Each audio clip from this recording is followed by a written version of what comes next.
Whoa, hold on. Of course, I wasn't prepared, but here we go.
Hi, and welcome everyone to Ethereal Encounters Unveiled.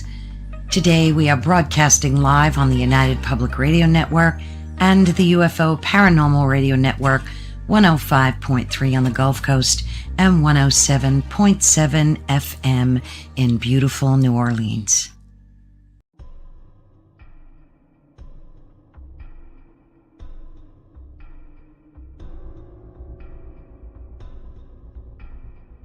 Welcome to Don't Whistle at Night podcast, where Navajo legends echo in the shadows.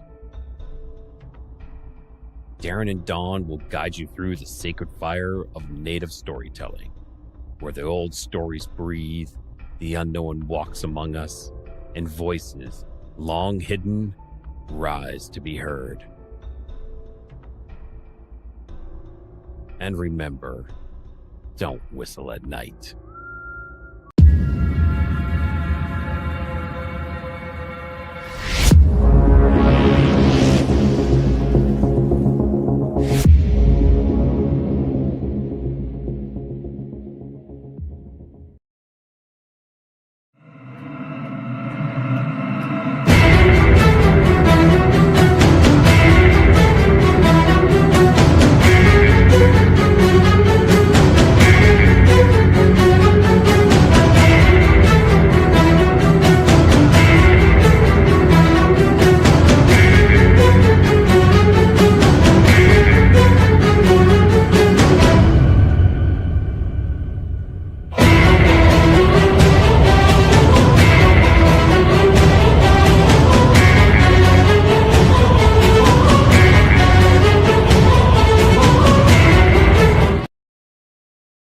Hey, good evening, everybody, and welcome to the 2 hour Sunday night show, Into the Night, with me, your host, Sean Kelly. I hope everybody's having a wonderful day. The weather was beautiful today. And unfortunately, of course, hey, CL, you coming in, bud? You going to come in, CL? There you go. But you know what? It's Sunday night, and I'm really excited for my show tonight. I got a couple my couple of the hosts who will be in like the round table here tonight, and I'm like really excited. But before we get on, I want to thank UPRN Talk Radio 105.3 Mississippi, 107.7 New Orleans for allowing me to give you two shows a week, the 2 hour one on Sunday and the 1 hour on Tuesday night. Joni McGillick, good to see you, and everybody who came into the chat while we were playing everybody's intros there. So I came up with the idea with since I got a 2 hour show that I can do a lot more roundtables, get a bunch of people together and just talk. Because you guys know, when I had 1 hour show, you knew it when it started, it was about time to be closed. And now I got the opportunity to do the 2 hour one, and I figured why not bring all, most or whatever host wanted to come on tonight and and just join. Um, Joni says you didn't get no notification. Huh? I know what's her name put it out. I know I put it out. I don't know, but you're here. But thank you for popping in tonight. So I don't know. I'm just like really excited about tonight. And I got 3 people with me tonight. And the first one, of course, is the great Dolly Safford. Hi, Dolly. Good to see you. Hi. And then there's Mr. Preston and my partner in crime, Doomsday J. Ross. No political What's things happening? tonight. No, we're just going to talk. So, how's everybody doing tonight? We're good. I survived mowing 2 acres today. I'm good. Ouch. 2 acres. Hey, Lisa Kirk. Good to see you. 2 acres. Oh my God, that's a lot of Yeah, cutting grass. I know. How about you, Yeah. Preston? Did you help cut grass? No. No, I stayed inside and did working on my computer, which uh, takes a lot of my time. But I'm absolutely enjoying spring. It's my favorite season. Oh, It's yeah. nice to have warm weather again. So I'm having a good time. That's good. The weather has been, I don't know where you all from, but I know I'm from Pittsburgh and Jay's from up here in Pennsylvania too. And Yeah, I'm actually below you by about 3 hours. But our weather's similar. We had a really nice day, but I had to spend it working. Yeah, we had a beautiful day. It went up to 80. But we're in the North Georgia mountains up in the Blue Ridge line. And it was oh, breezy all okay. day. Absolutely. So cutting 2 acres didn't absolutely kill me. It was hot, but it was nice. The wind was blowing. Hmm. Well, That helped. Yeah. at least, hey, Kevin, good to see you. Hey, Donna, good to see you. Heidi, thank you for sharing it out. Um, yeah, it's like in Pittsburgh where we're at, you can have like winter when you wake up, and then come lunchtime, you'll have fall, and then Oh you'll my! have spring in the afternoon, and you'll have summer at night. That's how we work it. That's exactly how So, it was here today. Yeah. yeah, I mean, it's always like that. And I remember I had Preston as a guest. Do you remember Jenny Nicasio on Chasing Prophecy? Do you remember her, Preston? Oh Dolly? gosh, if I saw the face, I probably would. Yeah, that was a long time ago, buddy. So can would you like to start, Dolly, and just tell the people what your podcasts are about? Oh, well, we have the Light Gate, and we are a mainly UFO and paranormal uh, channel. We speak about both things, mostly UFO. We bring on people from all ends of the spectrum of that, from people who are contactees, people who are researchers and things like that. That's really cool. We're on Monday nights from 8 to 10 p.m. And really your fun. We your enjoy it. sound's cutting out a little bit there, Dolly. Is it? Okay, let's see if I can fix it. How's that? Is Hey, that better? Lillian. Yeah, that's much better there. Huh? Okay, good. Thank you, Preston. Yeah, we have all kinds of fun on the Light Gate. Some of our favorite guests. We had one recently, Luigi Venditelli of the S4 Bob Lazar program. He was amazing.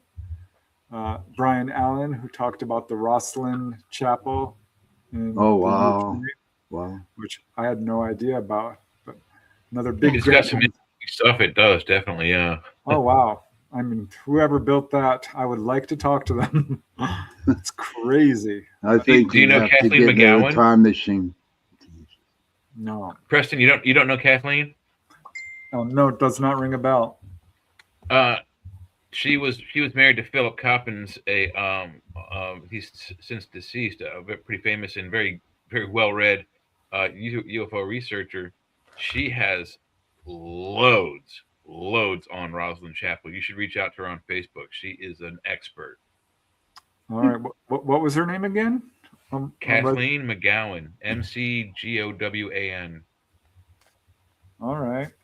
Yeah, because that was just so interesting to me.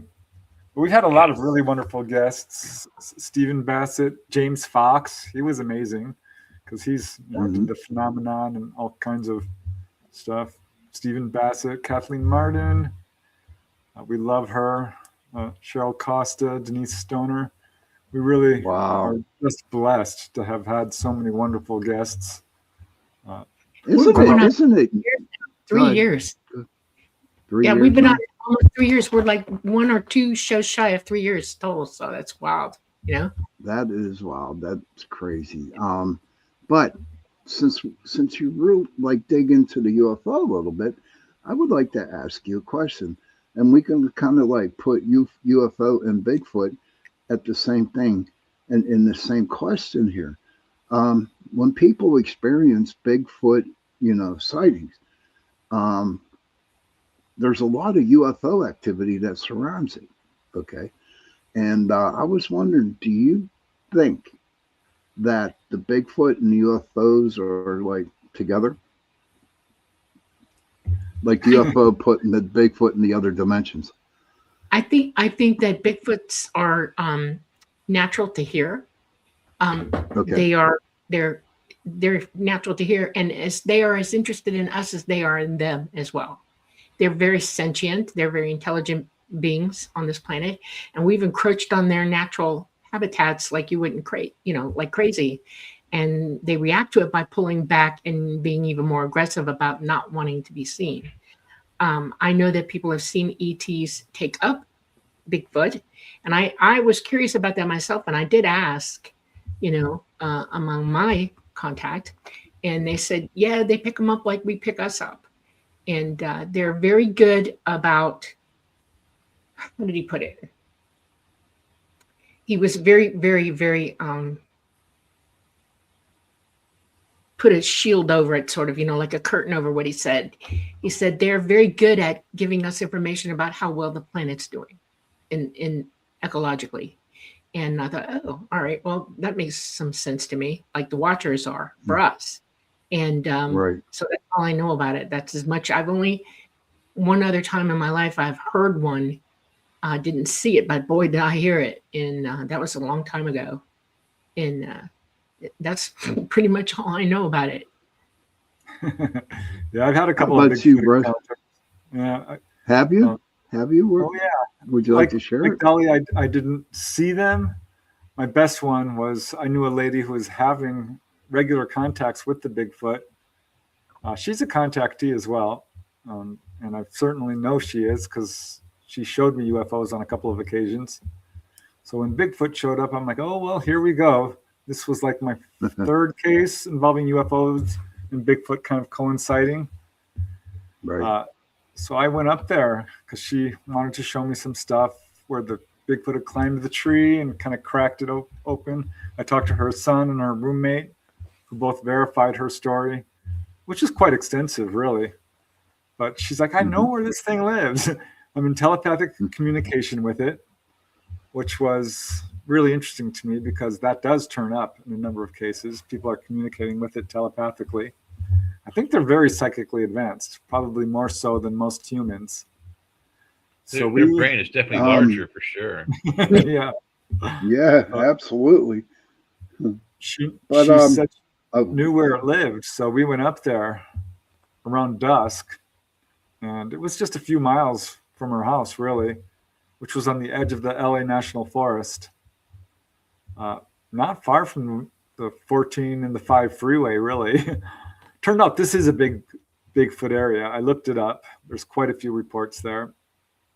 And we parked, and there's this very steep ravine leading into the forest with almost impassable terrain. I mean, you couldn't really hike it if you wanted to because it was mhm. just too steep and too thick with brush and trees. But no sooner had we gotten out of the car. I mean, she was unloading equipment. We were planning on maybe recording some Bigfoot sounds or something because it was dark. We couldn't really film. But she had some great equipment. And I'm surveying the area. I just walked in front of the car and I'm looking around and just kind of orienting myself where we are when I heard this very loud roaring sound. And it Oh. was so loud, my first instinct was to look up to see if a jet's flying overhead, which is ridiculous because it didn't sound like a jet. It sounded like an animal roaring. Hmm. Somewhat similar to a lion or a bear, but definitely different because it kind of vibrates in your chest a little bit. Okay. So I'm looking all around like, what the heck? It went on for a good 15, 20 seconds. That's a long time. If you've ever been to the zoo and you've heard a lion roar, they don't roar that long. And No, they don't. No, no, no, no. so it stopped, and she starts freaking out, and it roars again. And this time I can Hmm. kind of triangulate it. I'm like, okay, because I'm turning my head. It's right in that direction. It's right in that ravine. I'm guessing it's a couple of 100 yards away, tops. And I'm like, wow, because this time it roared again for about 20 seconds. And she's running into the Yeah. car, and I'm running towards it. Yeah, it was probably roaring, saying, "There's humans nearby! Run!" Yeah. She thought I had lost my mind, and she was definitely losing hers. She's like, "What are you doing? Where are you going? Right. Get back here!" I wanted to see it. So she says it roared 3 times. By that point, I had trained myself to be a trained observer, and be taking careful note of everything that's happening when something odd goes on. So I'm pretty sure it roared only twice. At any rate, she was so upset, so hysterical that I capitulated. I'm like, okay, we're leaving. I wanted to stay. That was my Bigfoot encounter. I'm certain that, yeah, Dolly is correct. Some Bigfoot are just straight up contactees, like any person would be. Hmm. Because we know ETs are picking up all kinds of people, animals, plants, soil samples. I mean, you name it. They're very studious, very much paying attention to all things going on. So I think that fits right in. But it's amazing to see some of these cases of UFOs and Bigfoot coinciding, intersecting just perfectly. Right. You know what? How about you? How about you, Jay?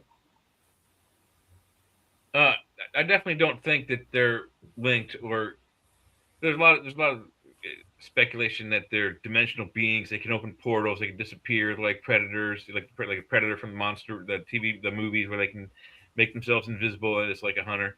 And I don't buy into any of that new microcosm BS. Pardon my French. I've seen the creature 10 feet away. It is human. The face is 100% human.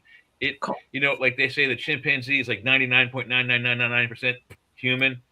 This thing must be 99 even better. The face was human. There's no other way to describe it.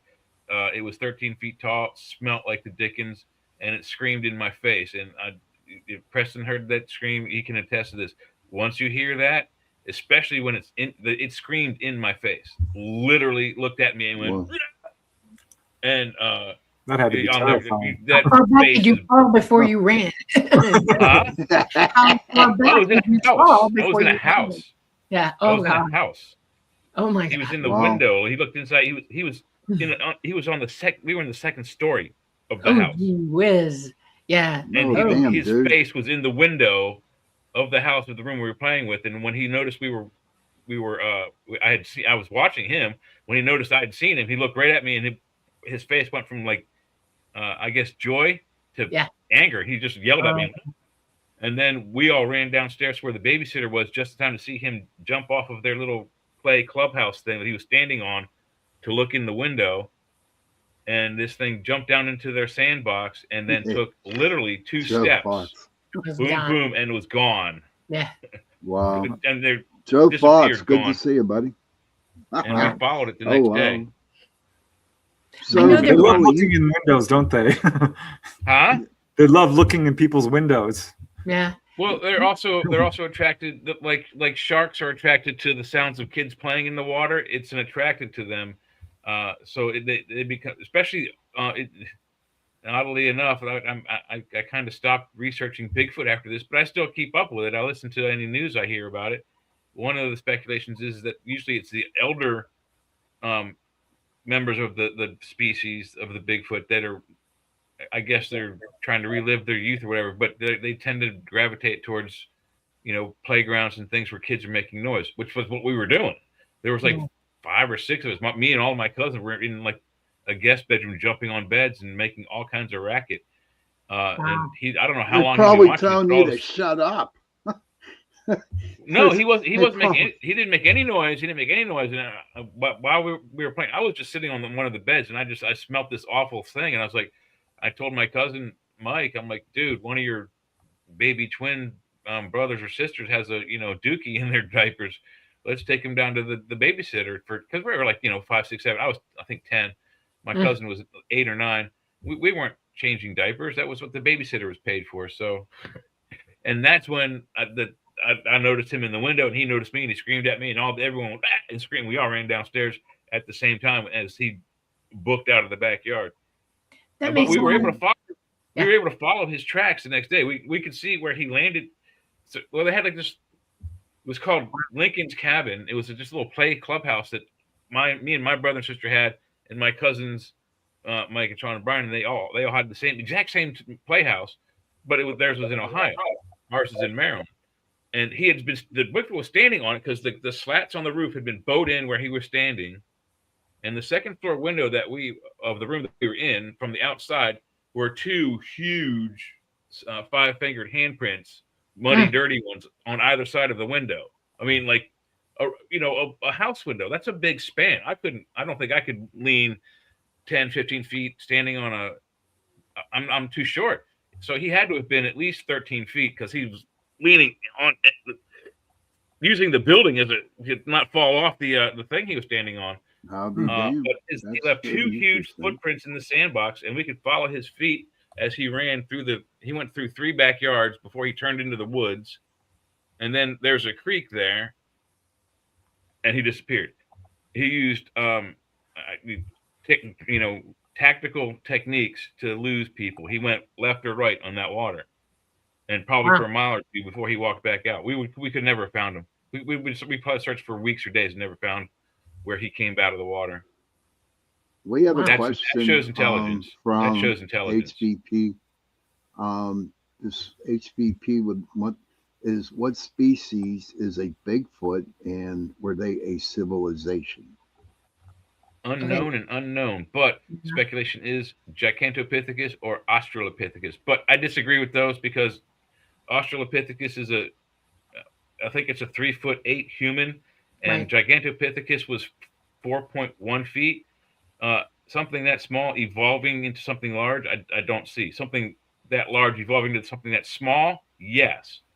So no, it's an offshoot of It's one its of the own. great ape It's its species. own. Yeah. It's probably more likely because of genetics. It's its own particular brand of humanoid. Okay, and it's 100% somewhere human. up Yeah. on the same elevation as Cro-Magnon, maybe up into Denisovanian, which I'm thinking maybe somewhere around those branches of that tree, because there are multiple humanoids on this planet that didn't survive, and then there's some that did. Us, bonobos, which are 99.889% us. Chimpanzees are only 99.245. Okay. Yeah. Oh And wow! So yeah, this thing's got to be a lot more than that. It yeah, also has a sagittal crest as well, yeah, but they also have mid-tarsal feet. So what that means is, like our feet, it's a solid bone all the way to where your toes are. right. Where their toes are, then they have another break, and then Mhm. it goes to the ankle. So there's 2 breaks. So when they move, their feet bend 3 times, Yeah. and you can't fake that. And No.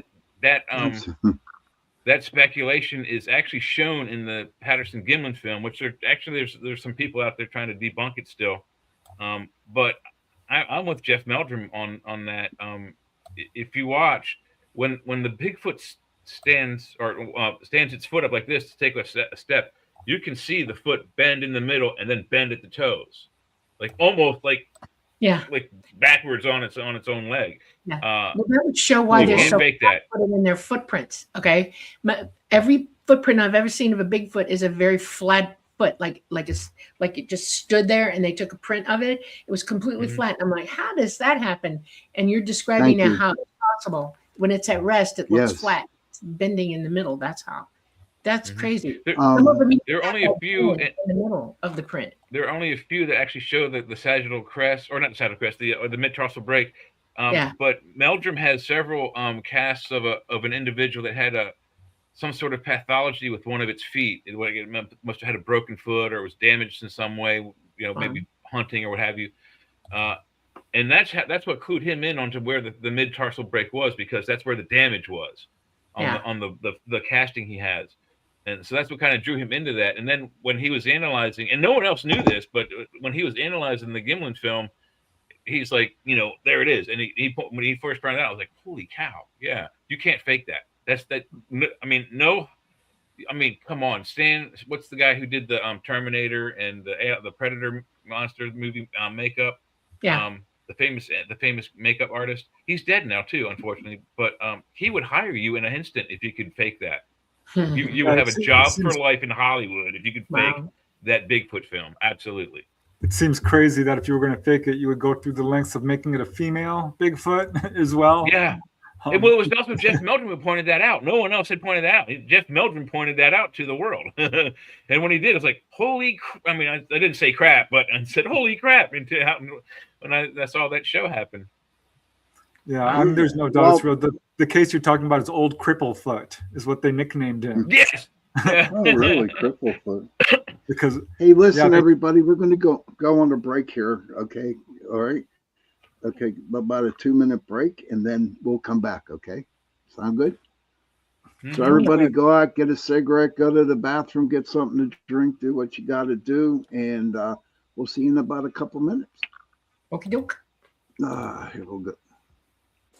The night has come, it's cold and losing my control. Your light is gone, and lonely darkness fill my soul. I wish that you could save me from my isolation. It's way too complicated. Let's start this conversation. Start this conversation. We got no relation. I have come, losing my control.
Hello, welcome back, everybody, to Inside.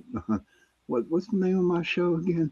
I forgot. Into the Night. Wow. I'm sorry. I know, man. Did any of y'all ever forget your intros? I mean, did any of y'all ever forget your name of your show?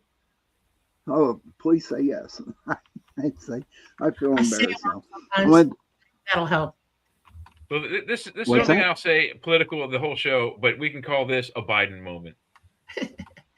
Oh, don't even go there. No politics. Yeah. Not on my show. I said that was Not on all I my was going to show. mention.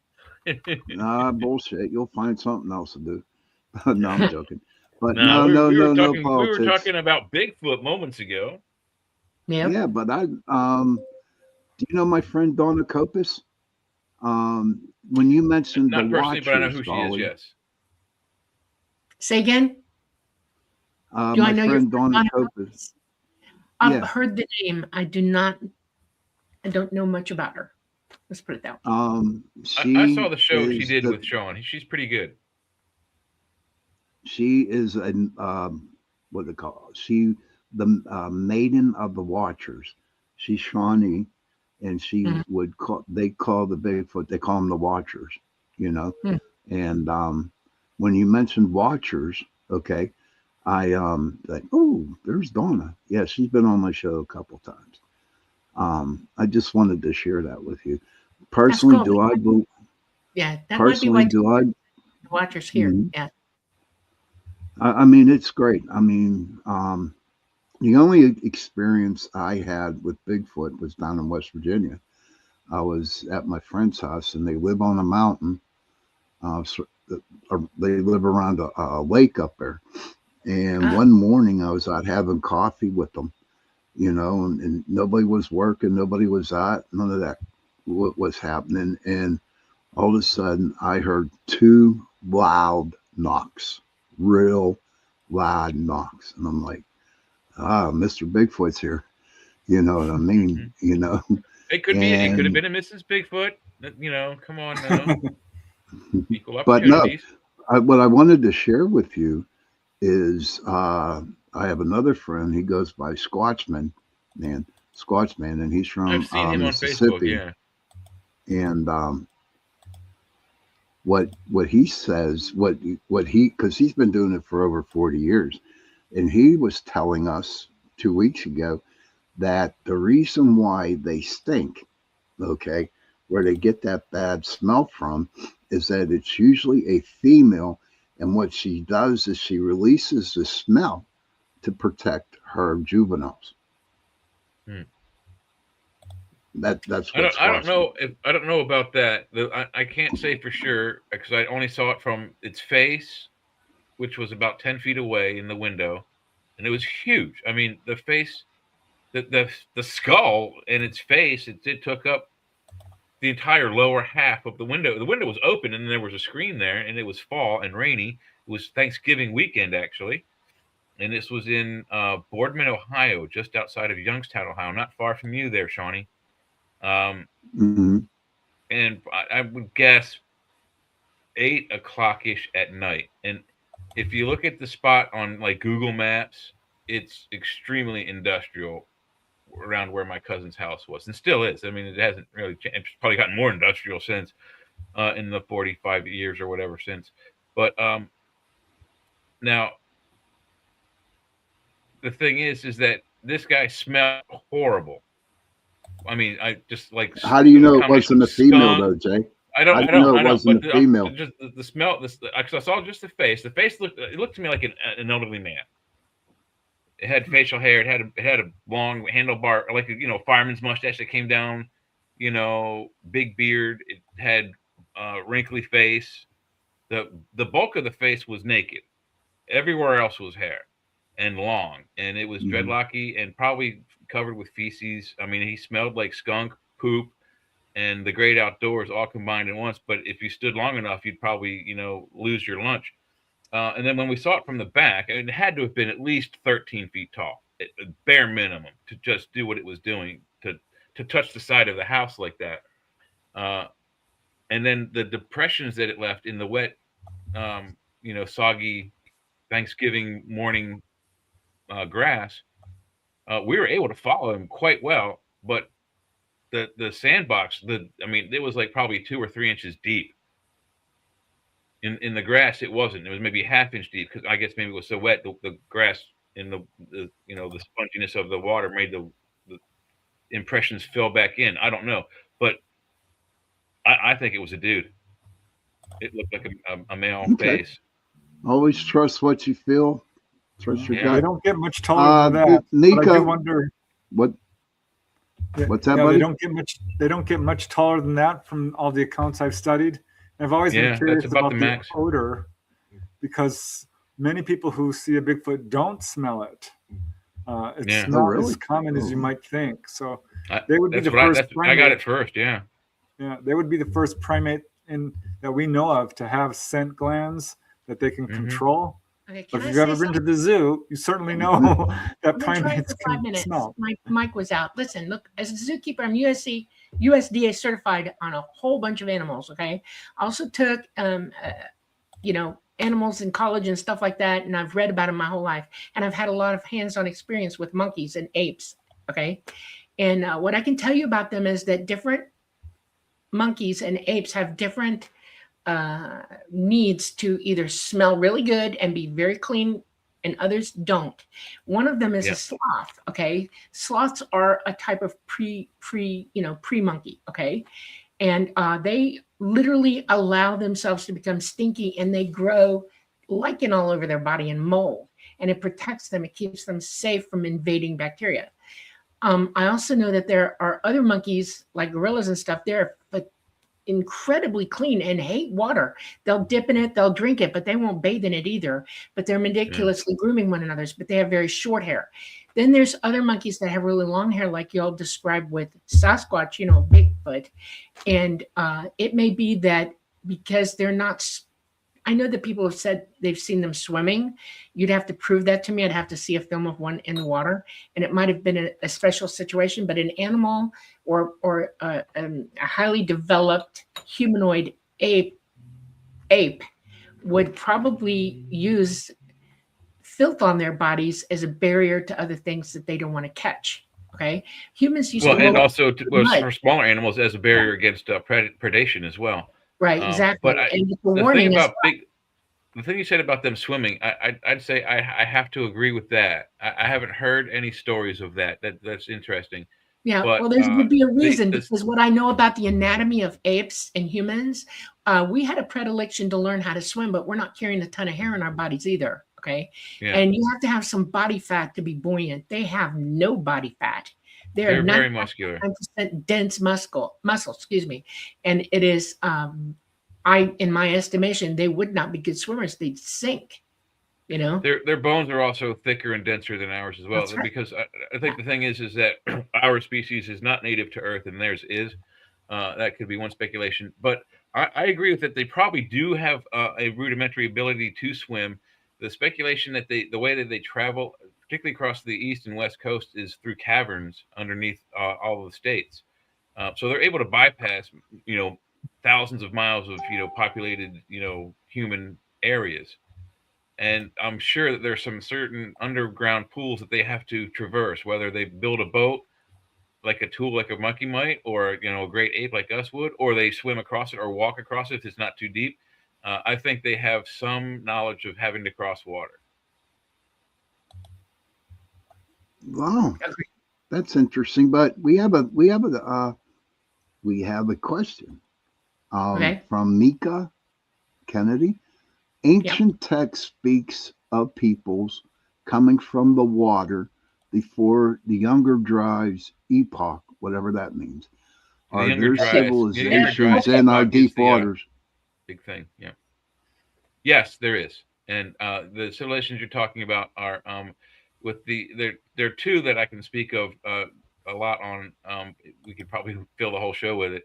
The Jomon of ancient Japan. It's a culture civilization that spanned 14,500 BCE to approximately 1400 CE. Very long civilization. Almost all of the artwork that you see in South and Central America comes from them. Almost all of the DNA within the native tribes, the First Nation peoples, if you will, comes from them. The Human Genome Project proved that. I speculated that in the 90s, and they helped prove it for me. That was a great thing.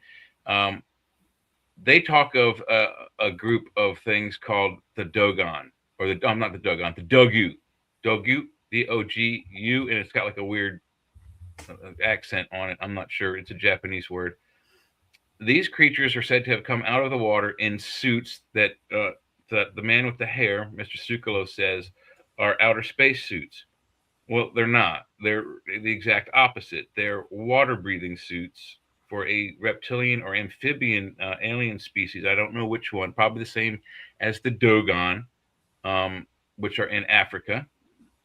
And you can see that you just Google Dogu, Dogu, and you'll see the little clay figurines with they look like a spacesuit. Looks like also like a very advanced, like we had deep space or not deep space, deep sea submersible suits, the big metal card suits with like articulated arms and pincers on the end. If anyone has seen those, that's what these kind of resemble, and that's what they are Okay. because those creatures breathe water. And in order for them to interact with the ancient Japanese and Korean people and the ancient African people on the other side of the planet, they needed to breathe water. So they had Pre- sort of a reverse Preston, scuba would suit. you like to chime in a little bit? Yeah, sure. I don't know much about ancient civilizations. I know that in terms of when civilization dawned here on our planet in Sumers, how has been traced back to that. They talk about beings coming from the water and teaching them. I'm not sure that they came from the water itself. They did, and those are the Nomu, and it's the same species as in Africa and Japan. Yeah, but Okay. it's certainly interesting to me. I really can't speak with it on any real authority. I'm more of a UFO guy. I have looked into the idea of. No, don't worry, we're getting into them soon. Yes, Well, we're getting into them. they are aliens, so. Dolly, do you want to chime in a little bit? Okay, well, I only know of one humanoid that does breathe water and air. Actually, they're capable of both, like some fish we have, and they're not on this planet though. They're from somewhere else in our galaxy, and they're in the Delphinius systems. And it's almost a whole water world. It has some land on it that I've been to, and I've seen it, and I've seen them swimming in the water. And they're not fish or anything like that. I mean, they have arms and hands and feet, but they're webbed, and they I've heard are. of them, the Delphinians, yes. Yeah, and they come out and they'll talk to you. They can handle air for just a little while and then go back down. They dry out. They got to go back down. And the people who live on the land there have been part of their society. One helping the other for eons and eons. That's what I know about them. So, but that's the only one I've seen the reliefs from Sumer and all of that, and it made me think of them. If they were coming here to talk to people, they might have needed a suit because you can't stay on water very long for them. I mean, they have literally maybe 15 or 20 minutes and they're going to go back under, to make the transition back to the water for them. They're mostly saltwater breathers too, just saying. Yeah, no, that's right, yes. Yeah. So that's what I know. That's all I know. Yeah, Oh, the I'm glad. Dogo Thank are the you same for thing. They sharing. could not breathe our atmosphere, so in order to interact with the ancient Japanese and the ancient Africans and ancient Sumerians, which is also just a little bit further North Africa, they needed these suits to stay out long enough to teach them how to do animal husbandry and agriculture and irrigation and Right. how to build a grist mill and that mill and other kinds of our species, it seems, has been helped along by, I'm just going to say 5 different species, not from this solar system. Yeah. Well, I do know that there was sightings of underwater humanoids at Lake Baikal in Russia, which is so interesting if you look into it. Lake Baikal is, of course, the deepest known lake on our planet. And there's no doubt that they've been seeing some stuff in there that we do not understand. Do they have any pictures or videos about it, Preston? I haven't seen actual first-hand videos of these guys. I haven't either, no, but I've heard of it. But isn't that it's in Russia? Yeah, Lake Baikal. Right. So I have a question for everyone. I haven't had a chance to dig this one up yet, and it was brief. I saw, I think on Facebook, a blurb about they may have found somewhere in the Siberian region where they found the frozen mastodon herd, a fully intact woolly rhino. And I haven't had a chance to like deep dive the internet and see if there's an actual thing, but it may have been an AI, may have been a fake, No, they AI actually, yeah, they clickbait. did. They've been They did. experimenting on its DNA because now they got mice that are long haired like a woolly rhino. And Oh, I'm not kidding, they're doing it. And wow. they're actually in the process of trying to breed one back with a elephant to see if they can't, Okay. cross them together and bring the, using the elephant's host ovum, and to fully bring that woolly rhino back. I don't know if they've succeeded or not. I think the DNA may have, eroded to the point. I don't know how much of that Well, they can transfer. I don't know, because what I'll happened just with have to if it I'll just have to if the ask same my well if the same son. if the same conditions existed that froze the rhino occurred with with what happened with the mastodon herd. Now, and I don't remember when the mastodon herd was found. It's been a while, but they were so intact that they found they were still chewing food in their mouths. They had partially digested food in their stomachs. All of the organs were 100% intact, no degradation, and you Well, can then go that to would be good that enough region DNA and to get. replicate. Yeah. I don't know about that, but they're selling the steaks. You can go and get mastodon steaks in that What? region. I have Yes, not. No, I have not. no, yeah. no, no, no, no, no, no, no. They were actually butchering what they found and selling the steaks there in Russia. See, I No, find that hard to believe because it would I do have There too, was Jay. it Jay, would I have do too. virus looked that it we up. They deal did. with. There were Yeah, several stories about it. Yeah, it's out there. that would be a Yeah, that's biological. on the internet bullshit. There's no I way. don't believe I that. don't believe No. that. I, I don't believe that. It's not safe because you guys can look it up. I saw 4 or 5 different stories on it, and that I was know, enough and to it's like convince me that probably like wildfire, it's but you can't biologically eat something that lived in because there are viruses and diseases back then that we know nothing about now and have absolutely no Just cook it really good. no, yeah. They You have get to no. 100, like 160 burn Because it. degrees or handling it better. can make you sick. I don't believe that. I think it's in the laboratory somewhere. I don't Yeah, believe it. Yeah. Haven't these that's people seen kind of Jurassic Park? Might not be a good idea to start No. no, messing no, around no, with no, some- no, no, no. Well, Movies usually aren't always wrong. we have a something from Foggy Notions podcast.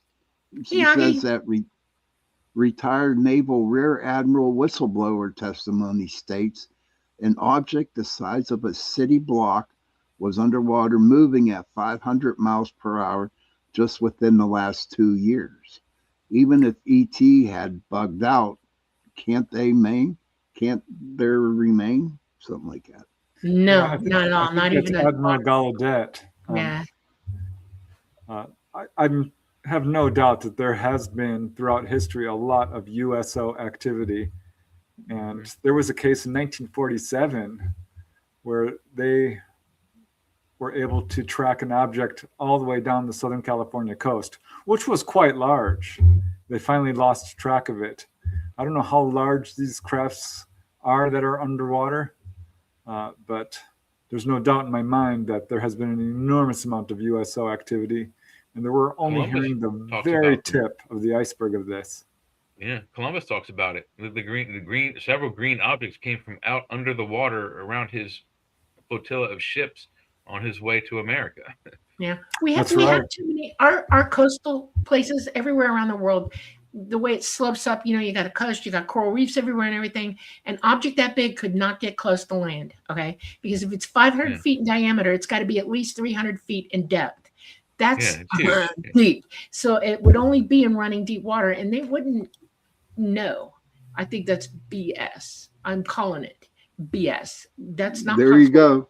Not bring anything in like that in the water ever. Anyway, it's too big. They would not do it. It would disrupt everything in the ocean because of the power they're running just to stay under. It would cause problems. And yeah, they would be seen instantly. It would be a national incident breaking around the world. So I don't believe that is BS. No. No Yeah, offense. I've heard of smaller objects. I've never heard one the size of a city block. No. Yeah, That not that seems- big. When you do hear about those, Preston, it's in history, like the Vedic text and the Mahabharata, the interesting. Well, cities in the sky people make fighting. up stories like you wouldn't believe. We do it. Everybody does it. Even way back then, they were doing it. They were not perfect truth tellers even then. Okay, humanity is slewed with it, and so no 500-foot thing is going 500 mile an hour under the water. No way. God Not bless that you, big. Dolly. Yeah, I'd agree with I would agree with Dolly on that one. The smaller Yeah, craft, you can see absolutely. them underwater, but Yeah. craft that large, those are usually like what they call like a mothership or a generational ship, where Right, and they don't even ship come has down like that a, low. They Yeah, do the not. ship has like a core of like plant material that keeps the ship alive with oxygen and food, and they're just so big that allegedly the one that is close to Earth is like in between the rings of Yeah. Saturn. And there was a picture on the internet that was pretty close, but I think it was I probably don't AI. trust the internet. Just like I tell I you don't and either. Joe, I don't And I believe in and I Mars. and you know me, and I have a degree in photography. I don't really You trust you have a unless I degree. know the person who took the camera. Yeah. I don't. I took the picture. I He's a don't trust digital work Wikipedia either. dude, man. He's I he's don't like the trust. Webster Merriam Dictionary, okay, of all the persons I know. But he's great. He's my friend, and but I've been studying this phenomenon ish thing with okay, the related branch subjects for 40 yeah. plus years, 48 years probably. God bless you, man, because Yeah. I'm just learning to understand Star Trek now, Dolly and Preston, with him and Joe. Well, Seriously, I have a jump start on you. I've seen every episode at least 100 times. So I, Yeah. I can imagine that, dude. I can imagine that. Yeah, like Vulcan stuff. But listen, yeah, that's. this I mean, is I'm going to not be making up. our I've seen this every is going to episode be at our least 100 last times. break. This is going to be our last break, okay? Oh, And then we'll okay. finish off for the whole hour, okay? Okay. So everybody, you know the deal. Go pee, get something to drink, smoke a cigarette, do what you got to do, and we'll see you back in about 3 or 4 minutes.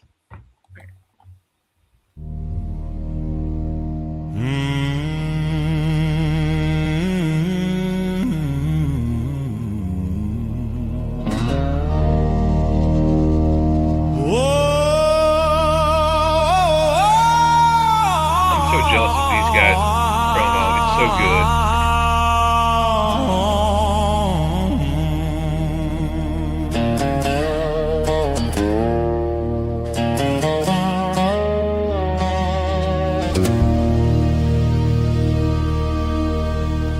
Two real cryptid legends doing what they do,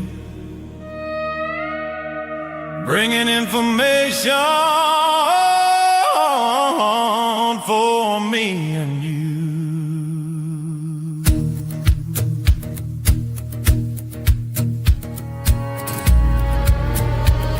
Ron Moorhead and his Sierra Sounds, Daryl Denton, the Tennessee Bigfoot Man, along with Michelle Desrochers, bring adventures across this land.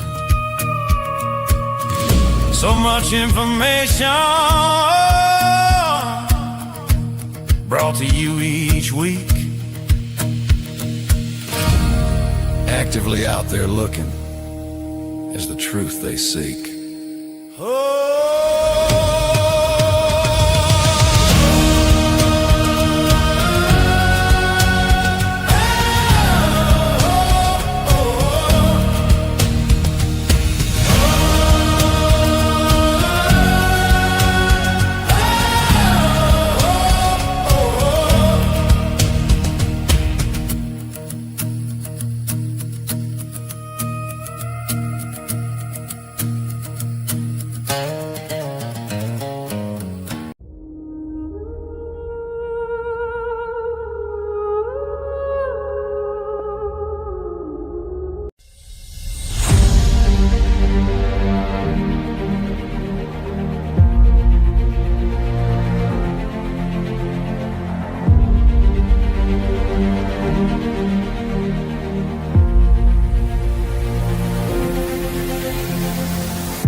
Hello, everybody, and welcome back to Into the Night with me, your host, Sean Kelly. I want to thank UPRN Talk Radio, 105.3 Mississippi, 107.7 New Orleans, for allowing me to give you two shows a week, Sunday nights and on Tuesday nights.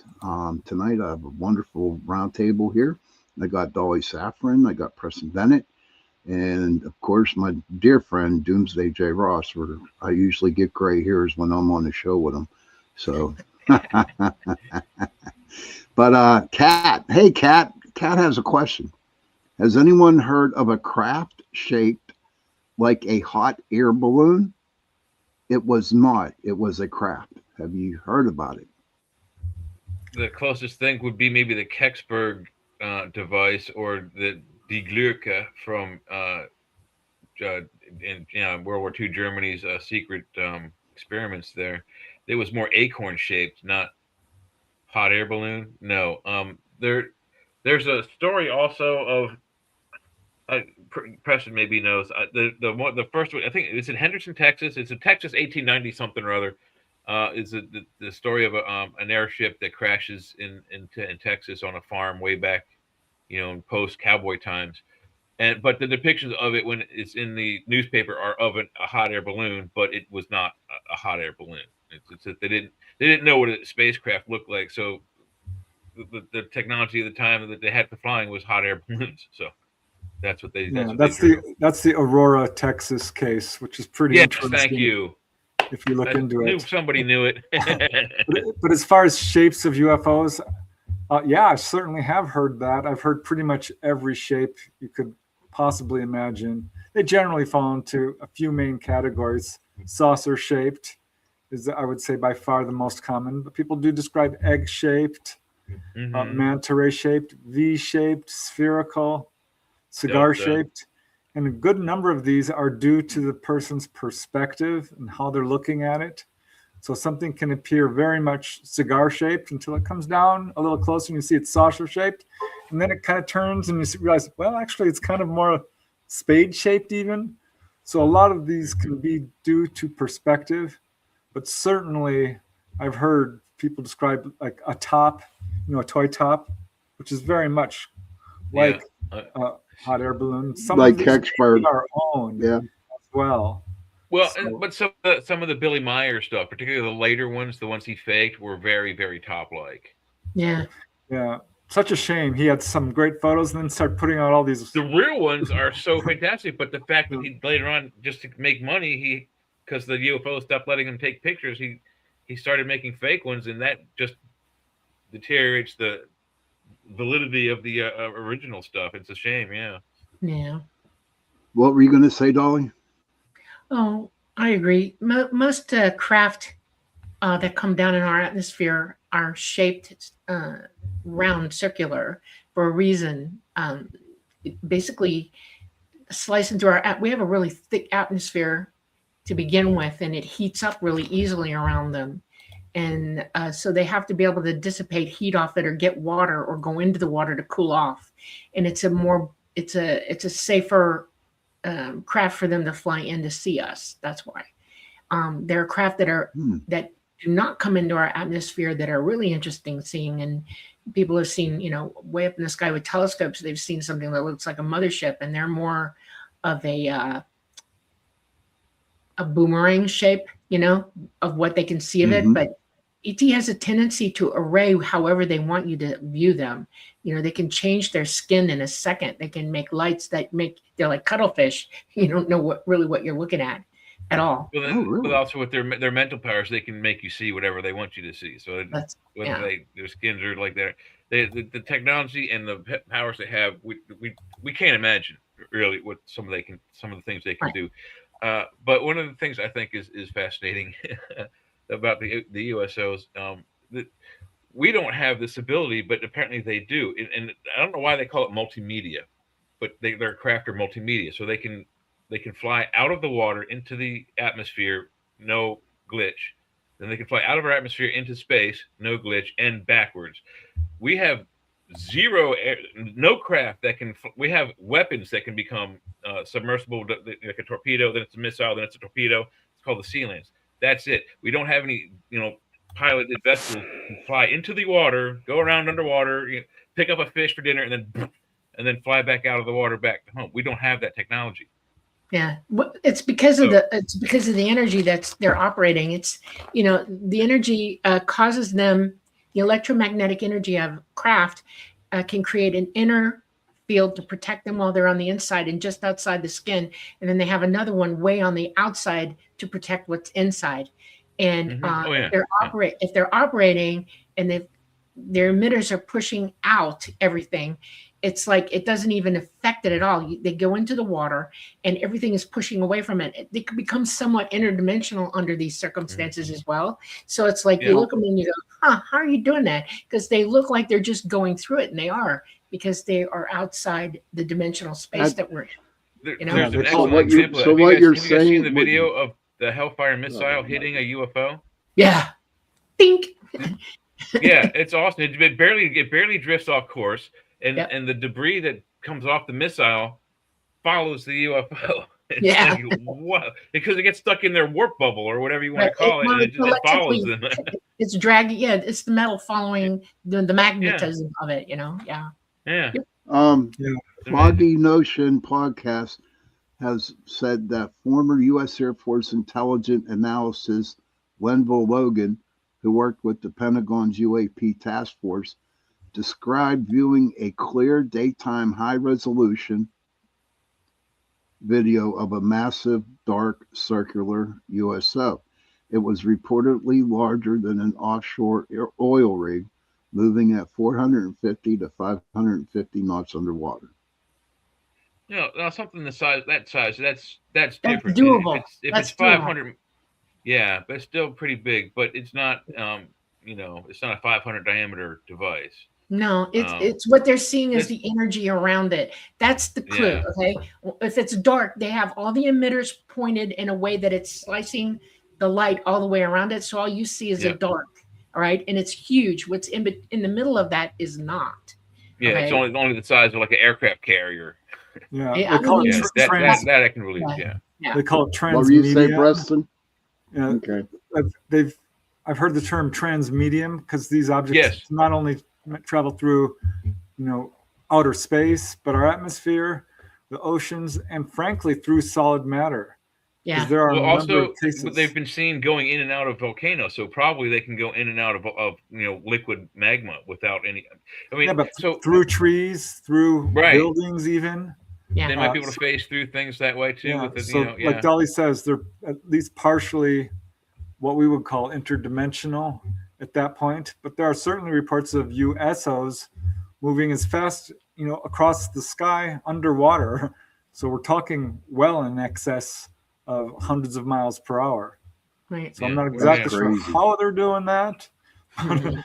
We also were investigating the idea of flying submarines way back in the 1950s. You could track this through clear, declassified documentation. And then it all dries up. It's gone. You cannot follow it past that.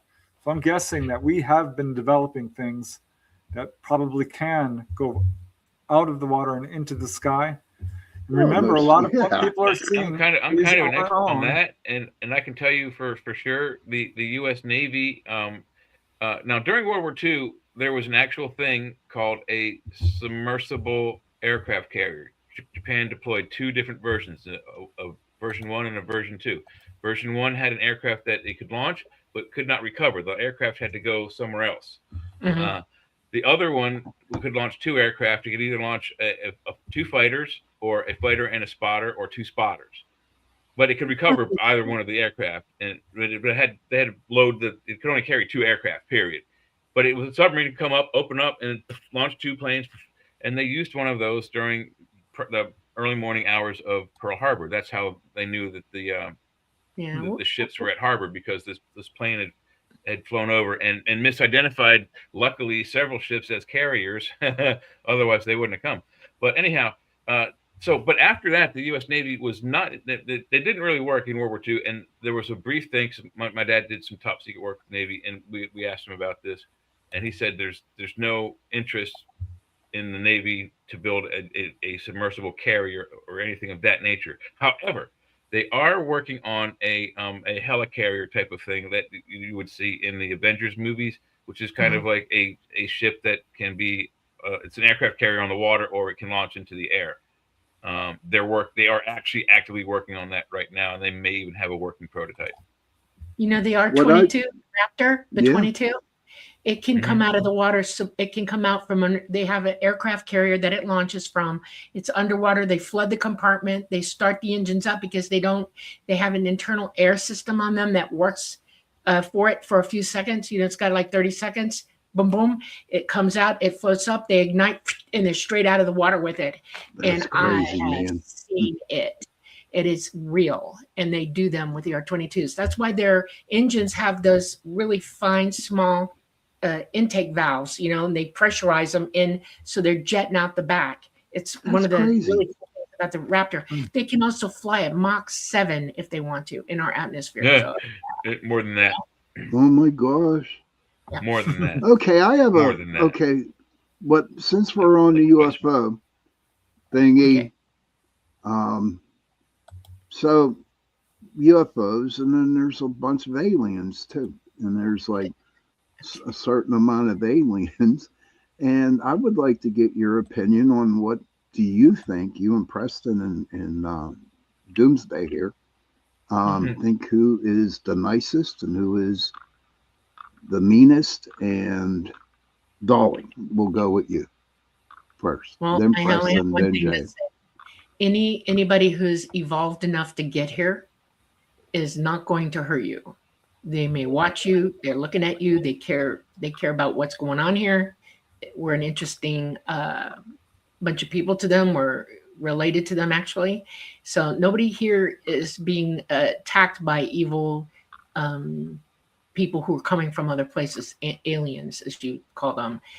The only people you have to worry about are the ones that are here, who've back engineered and plan on using it against you. And they have told you to be afraid.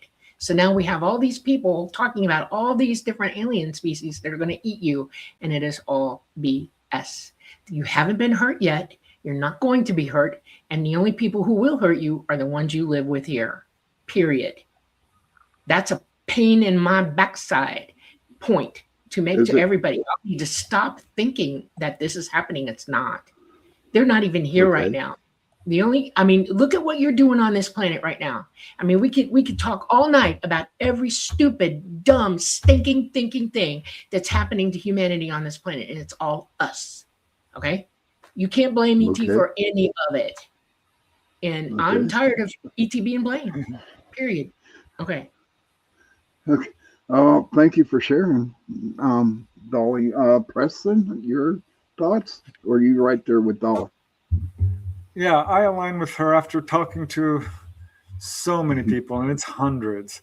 I can tell you certainly people have had negative experiences in that they're taken on board, and it's a terrible time for them. They are so scared.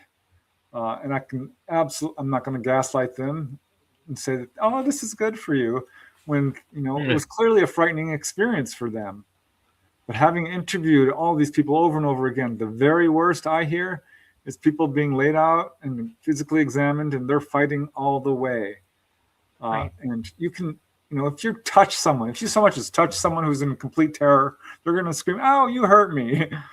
Right. True. Examinations can be painful, very briefly usually, and ETs will almost always immediately relieve the pain, but that's pretty rare, honestly. I think what is accurate is that people are taken on board, and sometimes it's by these little AI grays who aren't particularly nurturing or emotional and really have a job to do and get it done. And so this can come across as being somewhat cold-hearted. I don't think that's the ET's intention at all, because they will always say, and this doesn't matter if it's, human-looking, grays, praying mantis, tall whites, little humanoids, tall humanoids, they say, don't be afraid. Have no fear, no harm will come to you. Calm down. You're okay. You will be returned. They do their best because I think they recognize that we are a very fearful species. Yeah, well, we've all been taught to be that way because it doesn't make us good observers. We're not really good repeaters of what we saw or felt because it's all internal fear driving everything you remember. That's the point. If you teach your children to fear everything their entire life, and listen to horror and see horror and do all this stuff, put them on bad games and kill each other all the time, you're going to have one messed up thinking human being on your It hands. can be a very That's the scary truth. experience. There's You know? no doubt about Yes. it. But if you look at the sequence of events that happens when a person is taken on board, they're physically examined. And that's the hardest part. That's when they're often healed. But if you're not freaking out, they will give you a tour of the craft. I've got case after case after case after case of this. They'll They'll even take you to answer the your engine question. room. They'll take you to the control room. They'll show you the outside of the craft. They will talk to you about your personal life. They'll give you warnings about how we're on the wrong path. No, I don't think that they're here to hurt, harm. People are like, well, what about the reports of human mutilations? I looked into that. That, in my Labs. opinion, is, psyops. It's nefarious government agents. There are some Labs. brutal species out there, and the brutalist one is by far us. That's why they're afraid of us. Most alien species, even with their technology, they're still afraid of us. Now, while we can do really stupid things, and I've been on board and actually witnessed it a few times, they try not to, they don't tolerate it at all. If you're going to be an idiot on board with them, they will put you down real fast. They'll take you back, and never talk to you again, ever. They've lost so many, like little AI guys, they're easily pulled apart. You can hurt one really bad. You can damage it, permanently damage. And humans are big enough and strong enough to take them down easily. And they do. They've lost more that way, I'm telling you, from us than anything that they've ever sent them to go do. We're the bad guys, not them. Literally. Even Whitley Strieber will tell you can rip their arms out just without even trying. The little AI ones, the biological AI, the little 3.5 foot guys. Yeah. I counsel a lot of people who have these experiences, and I always have them go through their experience. And let's figure out why this was so negative for you. Because you are here now, and you're okay. So let's go through this. Let's write it down. Let's figure out why you felt that this was a negative experience for you. And I'm not saying it wasn't a negative experience, because they perceived it that way. Oh, yeah, I know you have to get. I've got the perfect analogy for that. We had a guest on the Church of Mavis, and unfortunately, he's no longer with us on the planet. But he wrote a grimoire about spells and all, and I asked him, well, what kind of things in your book would someone use to ward off an evil spell? And he said, there's no such thing as an evil spell. And I'm like, really? And he explained it this way. He said, imagine the spell is a storm. Like a thunderstorm, and you have Farmer A has a nice crop. It's coming in nice. It's going to make him a lot of money. Farmer B's crop needs water. It's about to die. If he doesn't get any water in the next couple of days, he's going to lose his whole crop and lose a whole lot of money. Well, the storm comes in and drowns out Farmer A's crop, kills it, and comes over and rains all glory all over the dying crop and brings it back to life. And then when asked later on, Farmer A, who lost his crop, the storm was evil. Farmer B, when asked, the storm was a godsend. It's all about perspective. It was the exact same event, but each person perceived 100% 80 degrees differently. 100%, you're right. Exactly. Yep, good analogy. Yep. Kat has a couple questions here. Extraterrestrials don't need a craft. I've seen them using something else I don't understand, using dimensions, ? And then she goes, why do some people... I can remote view you, and if you're psychic enough to know that I'm there, you can even see me.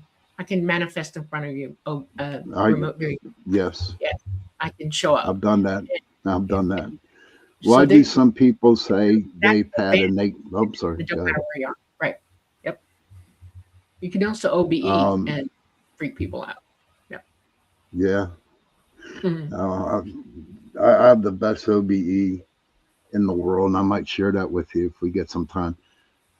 She also said, why do some people say they've had a negative experience and others claim it was positive, healing, and loving?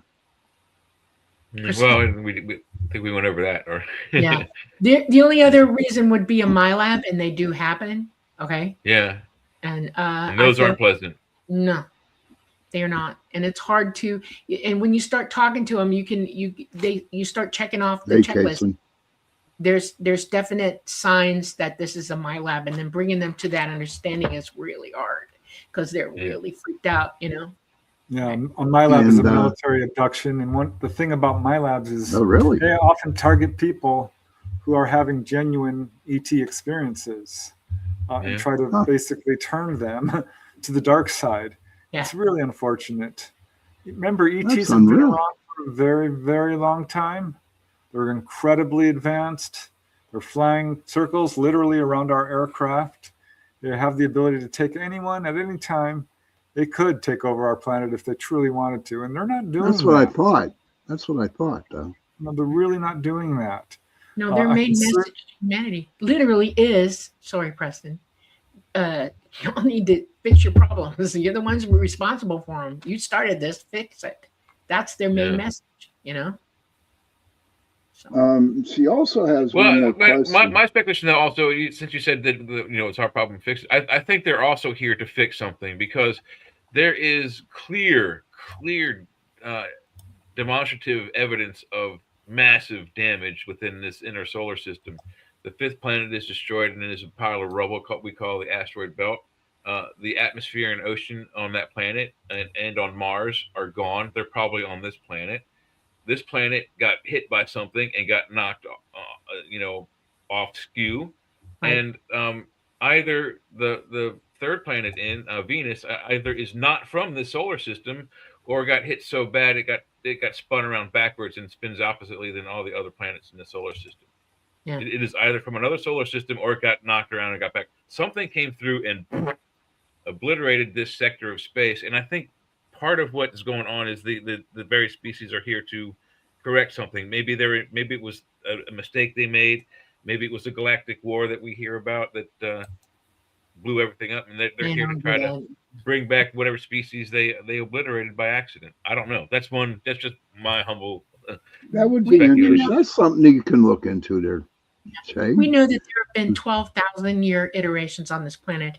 I know of 8 or 9 of actually 9 of them, where because of the placement that we are in, and the fact that our entire galaxy has created an electromagnetic current sheet. It's a round sheet. It's got a central core, and the waves of it go out like this, and all the planets are gyrating through them in the galaxy. We are currently going through the wall of one of that part of that electromagnetic current sheet, and we hit it every 12,000 years as we're slicing through our path in our galaxy. And it's causing all the planets in our system to change their poles, including the sun. We're getting closer and closer and closer to impact with it. And on the outer bands of our system for quite some time, for the last 80 to 100 years, the first big heads up about it was the Carrington event in 1858. Okay. And science has been worried about that. A lot of scientists knew that this is true from astronomy and learning about what's in the universe. They had to prove it with the moonshots at first because they knew the circumstances of tick, tick, tick, tick, tick, boom, the things that would happen at each one of these iterations. And it's a big deal. And we're real close, this close to this happening again, because we're actually going through it. And there is evidence all over this planet for that. And the governments that be worldwide, the military industrial complex, global, has decided that you're not worth anything to know the truth about this. So they have ruled over all of the geologists, all of the astronomers, astrophysicists, all these guys, and reined them in to tell people what they want them to know because they have a plan about it. And people, that's why I came back and started talking to everybody. It's real important that y'all pay attention to this. And there are places you can go to learn about it now while you got time. But we're real close. And we need to start thinking about, we have religions that predict this. We have people who get bad feelings about it. It's like, oh man, I know something's coming. I know something's coming. You're in the middle of it. Every time we have a CME now, it affects you mentally, physically, everything on this planet because our magnetosphere is down 45%. When we hit the wall of that electromagnetic current sheet, trust me, done. We will be in deep, deep, deep, deep at that point, and it will be every man for himself. I'll be Because dead by then, Dolly. I'll watch it from where I'm at. I'll be dead well, that's your decision to when make. that Everybody happens. doesn't die anyway. I mean, we're all here for a reason, right? We're all Yeah, entities, are that is just true. like that. Yeah, And but there are some books and Bibles and religions and other things that promise immortality, and I'm going after that. But that I can aside, have it anyway, no matter What? what. yeah, no, I do agree with you. But I think the time frame, because in geology we talk about the pole shift, and Hmm. it's evident on the surface of the ocean floor. It's north oriented, south oriented, north oriented, south oriented, and it goes like that all the way where the floor is created by the magma underneath. Hmm. When it's a northern strong pole, it's north as it comes out. When then it flips, it's south. And I think the time frame was like every 32 or 36 some thousand years. And I think we're some frame time overdue for that. But it's in our geology, and it's their evidence of that pole shift is it's cyclical and regular, which means it happened in the past all the time. It is going to happen again. It's just a matter of Yeah, it's when. already been happening for the last 100 years. Yeah. How many times do you think every airport in the world has had to change its ALS transmissions and receive so the planes can make it to the ground? How many times has GPS gone wacko on this planet? It's how many people have noticed that the sun just isn't where it ought to be? That's happening. Our planet, the wobble, is taking hits from this as well, and it's starting to lean more in one direction than another. It's actually going down. We have and it isn't every 36,000 years. It's just one of the iterations. The Younger Dryas, Mm. 36,000 years ago, but there are every 12,000, and they found proof of that, and you're not being told about it. And I know three Mhm. physicists right now who could catch you up if you want to talk to them, all right, who aren't paid by the government. This is what I'm saying. The answers are Huh. really out there. You just have to know who to talk to and stop Interesting. believing what people tell you and research it for yourself. Kat You know, has another question. okay. She goes, "Do you think people have a negative experience due to their religious beliefs?" Oh, I'd love to address that one because having interviewed a lot of people who are deeply religious who've had an experience, it can be very difficult for them to interpret their encounter, particularly if you're a fundamentalist, really deeply ingrained into a traditional religion. It doesn't matter if it's Mormonism or Christianity or what have you. Yeah, it can be a very difficult time, especially if you think that anything that's not human is demonic. I mean, there's a school of thought that even ghosts and Bigfoot and anything is demonic. I Mhm. don't think that's true, having looked into all of that as well. But I have to tell you, people who are I don't believe it either. diehard, people who are diehard atheists also are very strict and rigid in their thinking and have an equally hard time with it. It's absolute ontological shock for people to go through a UFO experience. And those who do best are those who are open-minded and have the ability to accept new ideas and adjust their thinking to new knowledge. But absolutely, someone who is very religious can have a very hard time with it and ultimately will conclude that this was demonic. I've interviewed people who've gone through this whole thing. Most will move away from structured religion. Most atheists will move towards spirituality, for lack of a better word. Mm. It's I can see that. absolutely true I that can it's see an that. absolutely transformational experience that affects a person not only physically, but mentally, psychically, religiously, on every single level um, of your Interesting. being.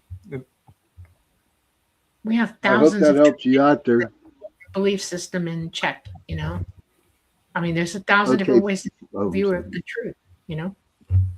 Let me ask you this, Foggy guy. has another This question, question guys, for you because guys. well, I Okay. have a quick question because we're talking about religion here. Uh, do you think religion No, was given no, to us by the ETs No, as a absolutely way to not. when they weren't around no, to give us No, control? no, no. I think What it is that? was. no, Huh? No. No, Okay. no, no. ET, no. listen, I've been with ET my whole life, all right? And they do believe in God. They don't call God God. They say God is Yeah. all mind. Not the all mind, but There you go. God is all mind. And that we There you are go. in all mind with it. It is creative. We are created, and every one of us have been given autonomy. We are sovereign in ourselves because we're singular entities, each one of us. We have our own transmissible frequency, everybody, and that's how they think of it. And this is just the classroom we're in. There's like 12 dimensions, and we're all in them doing something to learn. Because in source, where all mind sits, where it is, its mind knows everything. But you could be an educated idiot in source, and it decided that, you know what, we just need to learn the hard way sometimes so that we gain wisdom, so that we can have a conversation with it. You need to evolve so that you can go up to the point that you can converse straight, direct with all mind. Doesn't mean you can't hear it. It'll answer your questions in some ways and things like that. That's why people think they need and get answers. As near as I can tell, religion has its origins around people who came down and had extraordinary knowledge and abilities, were enlightened masters. Yeah. And it was formed around them as essentially a control device from those who were in power, who didn't want other people to get this knowledge. Right. And I think also we've had a lot of cases of ETs coming down who are interpreted as perhaps angels or angelic. Mm-hmm. And there's been a lot of, I think, cultures, misinterpretation, people interpreting these things through the lens of their own culture. Right. Right.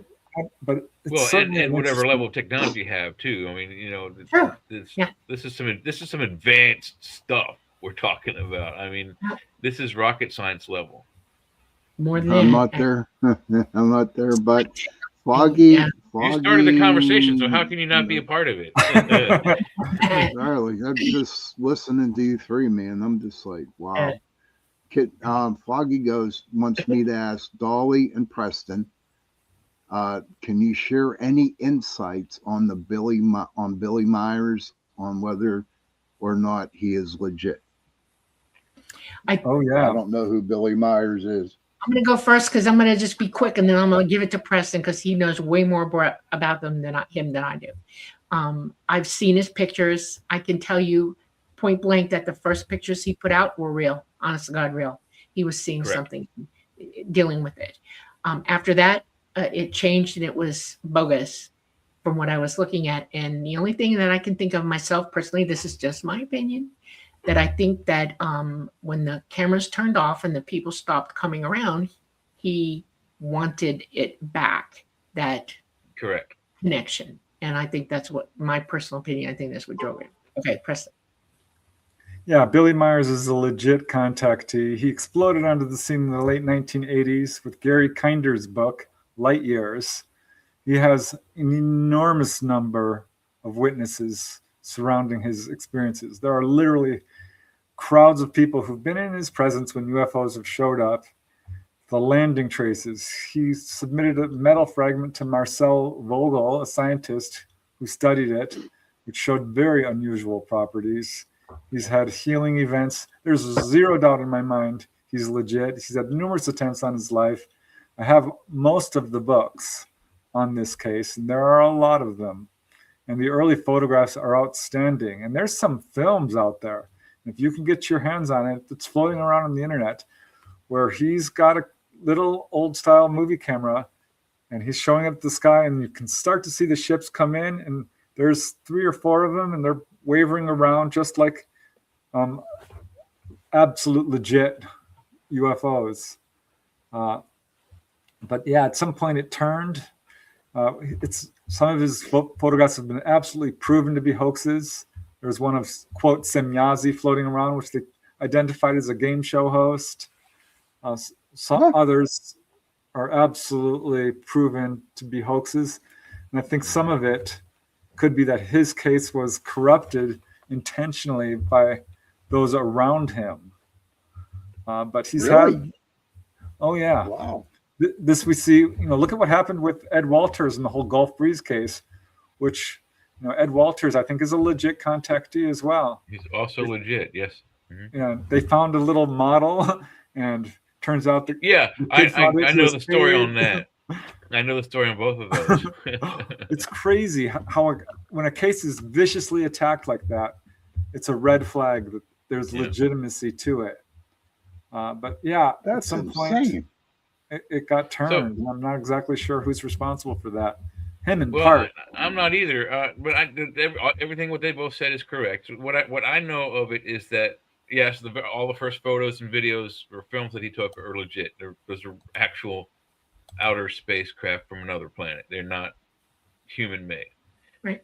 Some At some point though, and these sightings began for him, I think, in the 70s. But he really, like Press said, he rose to fame in the 80s. Uh, at some point, there's a rift between him and the people who were flying those craft that came to visit him, and I'm not sure exactly what it is, but they stopped coming, and that also meant that the healing tours that he was charging his friends to come, hey, come watch the UFOs with me, and they would all give him like $20 or whatever. That all the money stopped coming in, and that's what he was missing, and so he started faking every photo he had from that Hey, point on was fake. Jason. And it was proven at some point because someone was in his house doing an interview, and when on their way out, while the cameras were running, several of the UFOs in the pictures he had taken recently were stacked in the corner of his garage and for everyone to see. So he was using models, which is weird because Preston brought up Ed Walters in the model.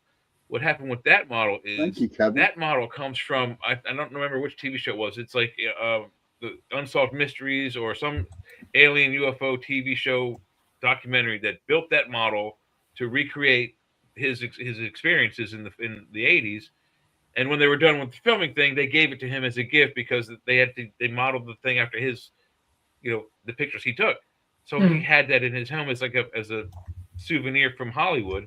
And then some bang up, investigative reporter found it in his garage and like called him out on it. So he's still legit. He just some idiot reporter got the story wrong. Okay, so and of course I have to ask this question, and I don't know if Dolly's going to go all vampire on me or what. Okay, because he gets seriously, man.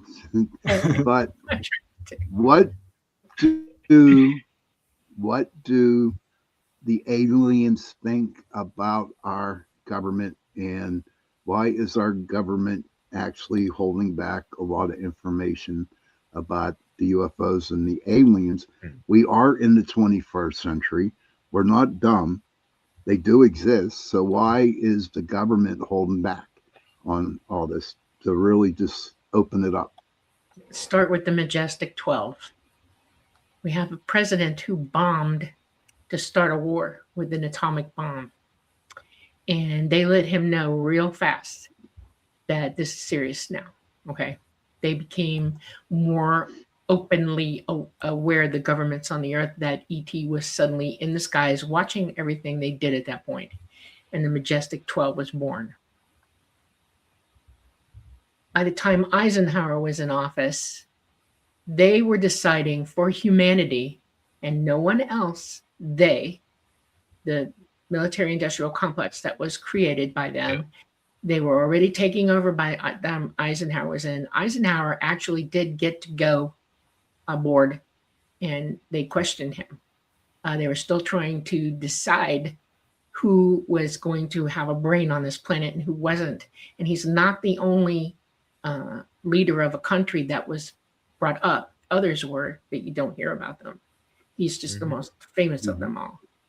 And they asked him a question: would you be willing to stop nuclear armaments? Would you be willing to stop the propagation of nuclear on this planet? Because to do so would to save humanity in ways that we can't exactly explain to you right now, but you already know some of it. And his answer was very telling, because he said point blank, I am not in control of this. I can't do anything about it.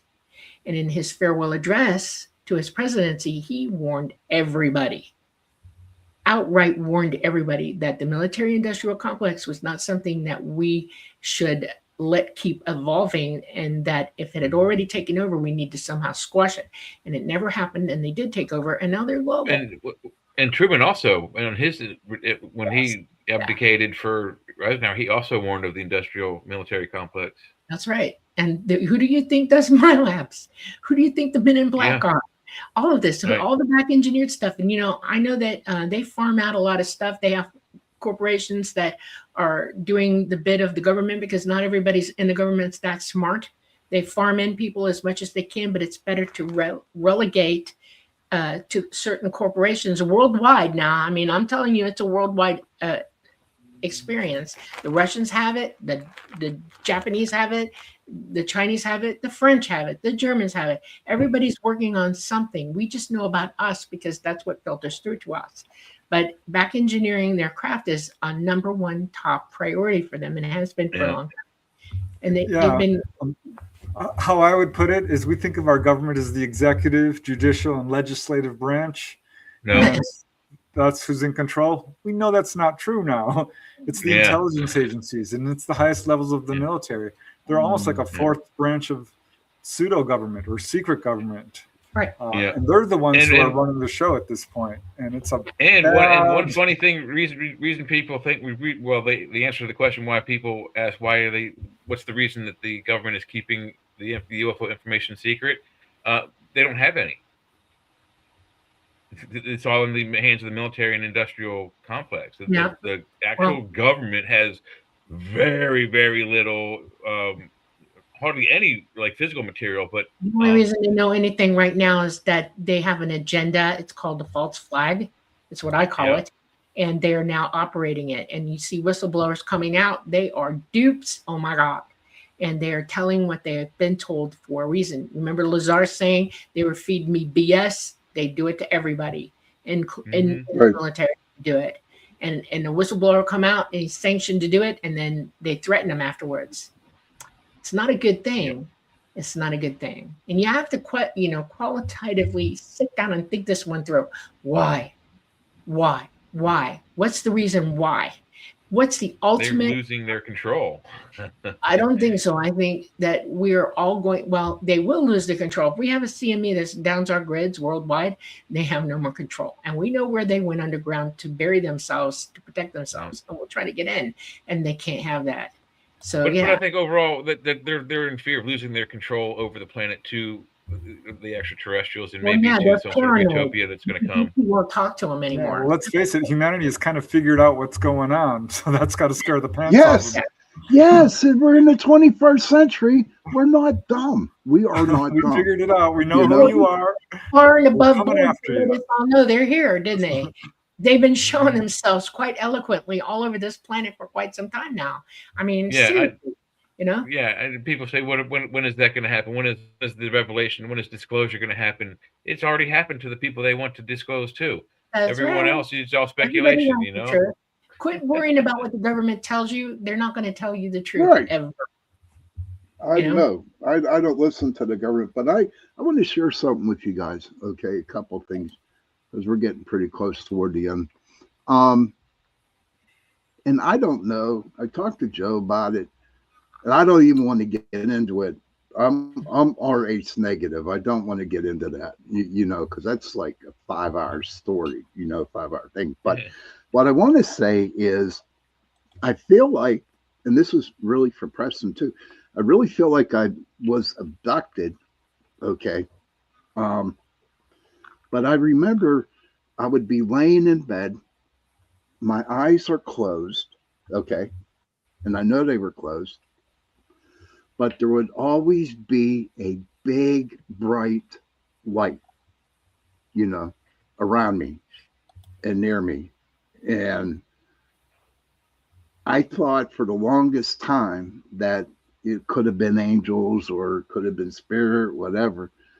But as I keep on going, and it's still happening every now and then, okay, I get that big, bright light with my eyes closed and I'm laying in bed. Can you please explain, is that a contactee or abductee or is it just my imagination? Yeah, they were bringing you up. And when children have a tendency to go into a dream state, because you don't have the fortitude to face anything yet at that age, you're very wide open, but you're still wondering what the heck's going on, and you'll go into a dream state. What's real? What's dream? Yeah. inside that white light is a ribbon of it's an interdimensional ribbon that comes down. It's coming from the emitters actually, and it whirls around like this, and you can see the ribbon moving. It's where those mountains are, where all those big carvings are in the sides of mountains and stuff. There's a crack light coming down and the ribbon coming down in it. And if you get smart and go look that up, you'll find it. Okay. There's a video of a craft doing this spiral thing in Norwegian somewhere in Norway somewhere. Yeah. But also, I mean, I had the exact same experience multiple times, Sean. I was pulled through my bedroom window. I was pulled through the ceiling and attic of my house. I woke up as I was going through. Yeah. So not only up, but sometimes on the way down. But on the way through, you can see like behind the drywall, you can see the 2x4s and the 2x6s, and then you can see the rafters in the attic, and then boom, and then I'm out. Could you smell it? One time, I don't remember any smells, but I smell on the way down, I remember waking up just as I phased through the drywall, and I was like, I was screaming because I was still in it. And then last thing I remember before I fell onto my bed, which was like probably 5-6 feet, I could feel the cold of the oops. Can you still hear me? Yes. Okay, yeah. I hit my earbud. I didn't want to turn. I hope I didn't turn my mic off. No. But I felt the coldness of the drywall, and then the next thing I knew was gravity kicked in. And then when the beam went off, I was like, "Oh shit!" Bam. Oh, sorry, I didn't mean to say that. Yeah, I've been popped on the bed a few times myself. Sorry. Go Sean. to the corner. Go to the corner. Okay, go to the corner and say something. I don't know, but real quick. And also with me, after that has happened. Now, this happened about when I really first got into the metaphysical, spiritual realm of everything. Okay. Now, I'm Irish, and I got a lot of these dots all over me. See, I just freckles. Okay. But right here on my outer shoulder here, I got 3 freckles, boom, boom, boom. And they're like a little triangle. Okay. And I'm saying to myself, I keep looking at them in the mirror. Okay. And I'm like, did I get marked? Because there's no other sequence on my body. Do they match the belt stars of Orion? Oh, I don't know, dude. I don't do the space shit. You know that, I mean. Oh, I you know how many people are walking around? Okay, so now we're even. Freckles, yeah. That's a normal freckling of the body. It can happen that way, and more people have it than you realize. I've seen whole relations of people. It's just a thing. Okay, cool. Preston, this is for you from Foggy. Preston, what is the standout most important excerpt from David Grush's testimonies that you hold as most insightful or most revealing? Well, it's clear to me that he had some firsthand experiences when he's describing the Tic Tac and seeing that this is definitely not conventional aircraft. I mean, it's compelling testimony. I think what we have to be very careful about is where does this technology actually come from? And this is where the waters get really muddy. I think he's absolutely trying to describe accurately what he's seeing, but I'm not convinced that all of this is necessarily extraterrestrial, but probably more likely reverse engineered. And this is where it gets, I think this is what lies behind the actual cover-up. Is because we do have this technology and it did come from ET. This is the last thing that they want us to know. I gave kudos to all whistleblowers who enter this field. And I think there's some are absolutely legit and some are sanctioned and some are being forced to say things that they really don't want to say. And some have really important things to say and can't say. So it's really hard to differentiate between all of that. And to me, it's the huge number of whistleblowers we have that really provides, for me, the best evidence that something truly extraordinary is going on, if that makes sense. Mm-hmm. Makes a lot of sense, dude. I'm going to make a statement. Know who did. Go ahead. My father was in the industrial complex. Okay, he worked for him.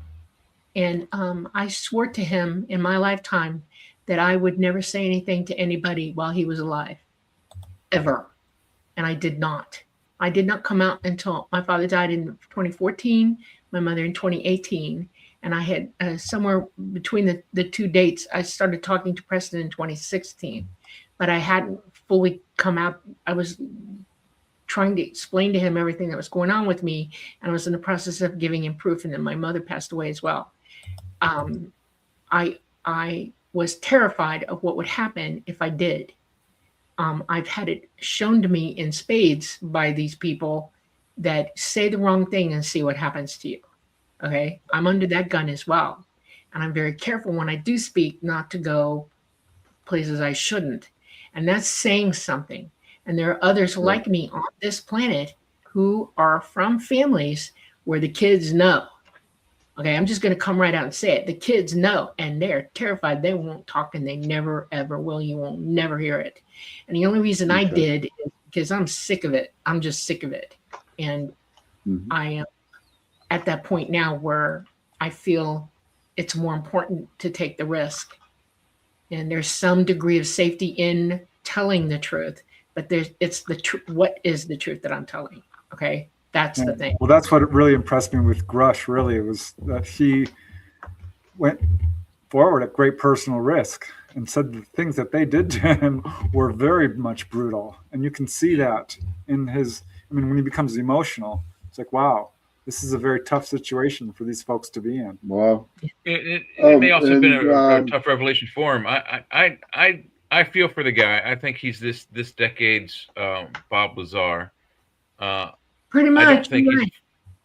I don't yeah, think he has and hands-on experience. I think that he's been shown things, okay, real, yeah, and shown documents, but that doesn't mean that they're all accurate or or yeah. 100% true. That's what I was about to say. He's not a first-hand experiencer. He's seen research. He's seen paperwork, files, I maybe guarantee you some they had a photos, maybe psychological videos. dossier on him, Yeah, knowing he would probably Yeah. break and talk and yeah. tell what he knew.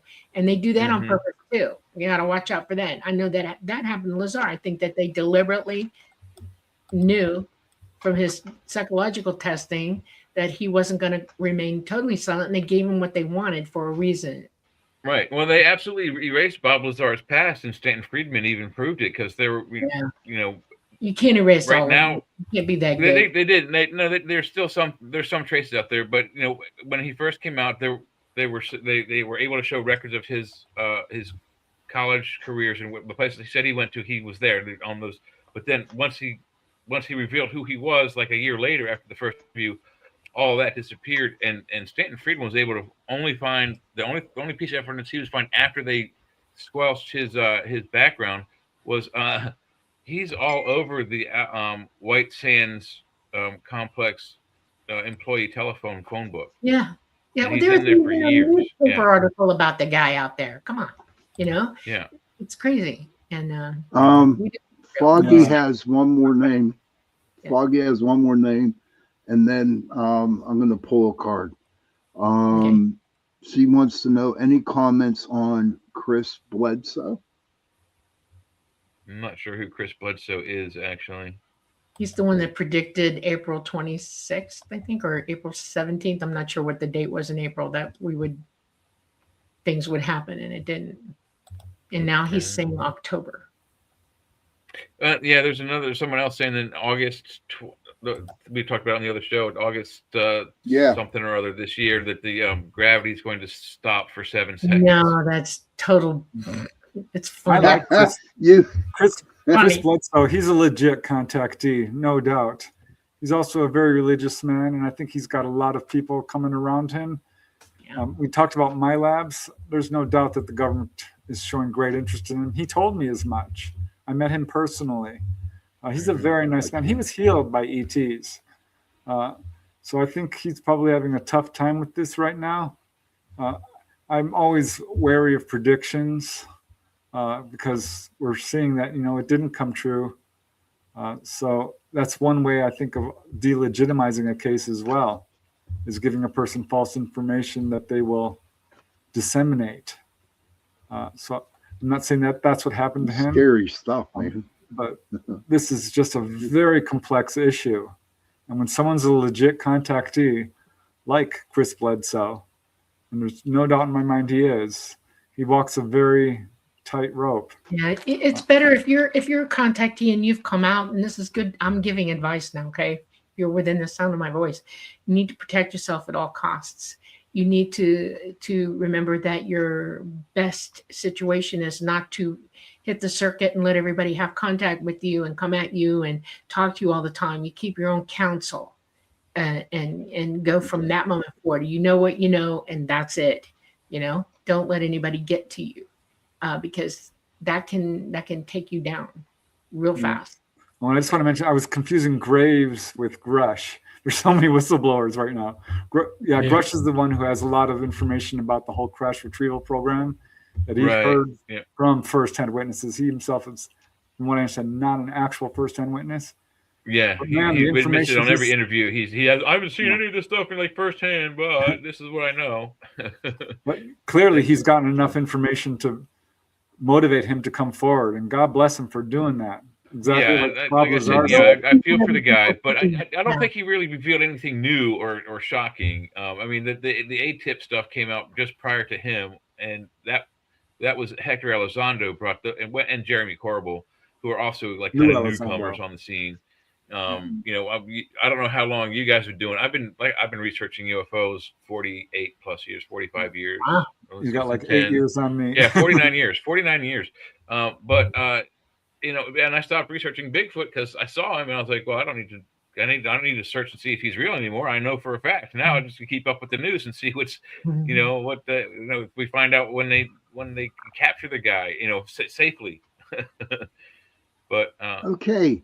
Yeah. It is 10:01. All right, and we got 9 minutes. Okay, before we pull the card. Okay, and Dolly Preston, I have the animal medicine card deck. Okay, nice. That's what I do. And every Sunday and Tuesday, but every Sunday I pull one card out, and that card is for everybody who listens to my show. And I interpret what I see in that card when I pull it. Okay. And then my buddy Joe Fox in the room, he'll look up the spiritual meaning or, of what the card is all about. So I'm going to pull the card up. But before I pull this card, any last comments and how can people get a hold of you? All three of them. We'll start with Dolly. I'm on Instant Messenger. I'm on Instagram. I'm on YouTube. You can contact me, make comments, or want to speak to me that way, any way you want to. And we're on the Light Gate. Preston, you go. Yeah, me and Dolly do the Light Gate every Monday evening from 8 to 10 p.m. Eastern. I have my own YouTube channel where I drop a new episode every Friday evening. I'm on all the social media platforms that I can keep up with, at least. They're breeding like flies, but I'm pretty easy to contact. And I really just appreciate you giving us the opportunity to talk about these subjects. They're so important. It's time for us all to wake up, demand truth, and allow love and truth to guide our actions. So thanks for the opportunity. Yeah, I'm on Facebook, and you can catch me on the on UFO Undercover Wednesdays with Joe Montaldo here on UPRN, and then Fridays, if I'm doing the early show, I do every other 3 Fridays with Church of Mavis and Jeff Pritchett, and then right after that, it's News on the Flip Side with Sean, Joe, and myself, and then Saturday, my 4th show on the network, we do the Chat, Sean, Joe, Montaldo, and myself for another 3 hours. Yeah, it's fun. Y'all should go there for this stuff, but I love it. They really get into it. They do. Okay, everybody. Dolly, Preston, Jay, thank you for coming on. This was a fun time. No and again, I've learned a lot from the Threeans. Eventually I'm going to get the Star Trek down. You know what I mean? I'll start figuring that out. And start watching the episodes. Oh yeah. I can't. Pick up the DVDs and start watching. So, thank you, Heidi. All right, Heidi, here it comes. Are you in there, Joe Fox? Hold on a second. I'm pulling the card. So I did shuffle, and now I just cut the deck. And the card I'm pulling tonight, Joe, you better be in there. Oh shit. Joe was in here This is earlier. I good. saw him up there. Yeah, this is good. This is my female. My female. You know, you got your alpha and you got your female animal. Okay, this is my female. The hawk. I pulled the hawk, Joe. I hope you're in there. What do you know about the hawk here, Dolly? Oh well, it's a hawks are predators. Okay, they're at the top of the food chain for their species. They're intelligent. They have incredibly good eyesight. They see better than almost every bird in the air except for one. Hmm. They are uh, family oriented. They have a mate and they stay with their mate until they die, like other birds. They are Yep. Mm-hmm. very, very good hunters as well. And spiritually, I know that they represent authority, intelligence, Okay. okay, Uh, things like that. all right, Joe got it up. The hawk as a spirit animal symbolizes vision, intuition, and the ability to see the bigger picture in life. It encourages you to be observant, take the lead when necessary, and connect with your spiritual awareness. Interesting, Joe. Thank you very, very much. And Heidi says she Thank sees hawks often with you. the honkers. They go after the honkers. And Honkers and quackers. yeah. The But geese and ducks. again, guys, ladies, Geese and ducks. Wow, I'm dyslexic. Yeah, chickens yes, too. you We got are. chickens. We got two hawks that watch Chickens. them all the time. Yeah. Watch out for little dogs, man. They'll go in at them. But again, Dolly, Preston, Jay, thank you for coming on tonight. I had a fun time. And children, if you can, please go to your parents, give them a hug, and tell them that you love them. And parents, please go to your children, give them a hug, and tell them that you love them. And if you have no parents and if you have no children, find somebody, give them a hug, and tell them that you love them. Those three words, I love you, go a long way. And please remember, protect the children. And on that note, take have a good night. And I think I'm going to do a replay on Tuesday because I did 8 hour show, 8 hours of UPRN over the weekend, and I need a break. But again, thank you for coming on, and good night.